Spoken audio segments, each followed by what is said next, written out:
Hi everyone, welcome to Talk of the Town. Michele Bunce has joined us.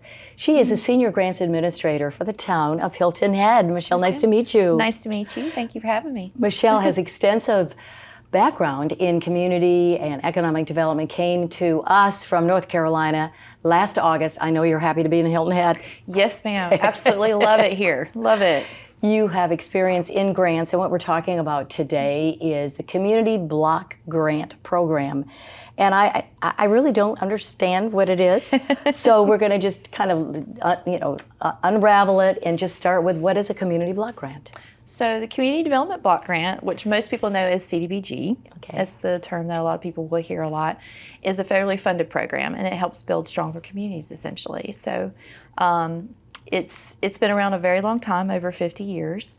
And it's used a lot primarily to help fund public infrastructure projects like parks and drainage, some of the not so fun stuff, but people like the parks and community centers and things of that nature. But it actually focuses on low and moderate income neighborhoods, which is wonderful, so that we make sure that we're accomplishing and meeting all the needs of our community. So let's talk about the guidelines for a community development block grant. So there are some specific guidelines for the CDBG program. It is a federal program, but the main 3 points for it is that it has to benefit low and moderate income neighborhoods and communities. It does help to avoid any areas of what they call slum and blight, which are not very fun words. But and then the last thing is, it's not always an opportunity, but sometimes when there's an urgent need in the community, anything that's relating to like public safety, health and welfare, primarily like one of the main things, COVID-19 would be a good example. Sometimes the funds can be used in those times when we need it for something that pops up that is an urgent need. So give us some examples, Michele, of how Hilton Head has used this program. So the town of Hilton Head primarily has used CDBG funding for parks. So we have a lot of beautiful parks here, which is one of the things that drew me and my family here. Yes. And so we use a lot of the funds to help with design and implementation of those parks. And so it's a great program, and the parks do have to be located in low and moderate income neighborhoods, which is wonderful. And so it's important that we know what those needs are to know what to put in those parks to help accommodate the community.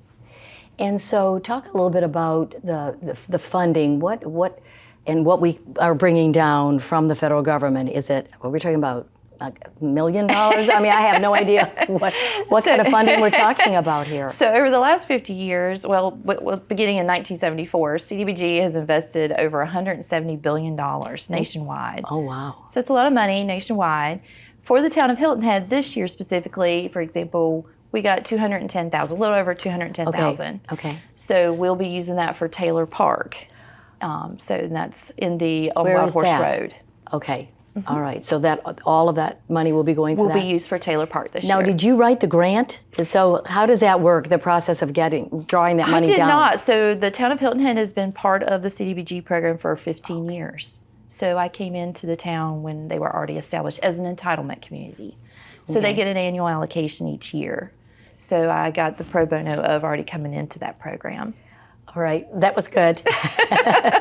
So this is, of course, a community, a public station, and we want our community to be involved and certainly know about them, and you can go on the website and find out. But if someone wants to be involved, how would they be involved? We absolutely would love for them to be involved. So community engagement is the only way to have a successful program.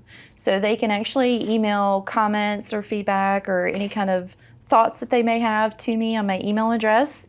And that's Michele B at HiltonHeadIslandsc.gov. Okay. They can find that on the website. So currently we have a citizen participation plan and our consolidated plan that are required documents for the CDBG program. So we're in what we call a 30-day comment period, and we would love to hear from the community. And so they can email me or call me or mail any kind of feedback until July 9th. That ends our 30-day period. But anytime, though. Anytime. All right. So it's important that we get that feedback. Yes, ma'am. Because this is our community, and every time we have a guest on from the town, you're always talking about input from our town, our folks, our citizens, because that's what government is for. It is for us, and we need you all to, to be responsive to the community. So thank you for that. No, thank you for having us and letting us share the information. Yes, and welcome to Hilton Head. Thank It'll you. be a year in August. But It will be. Super excited. we're really glad to have you. And again, you can go on the town website to get all the information on the Community Development Block Grant Program.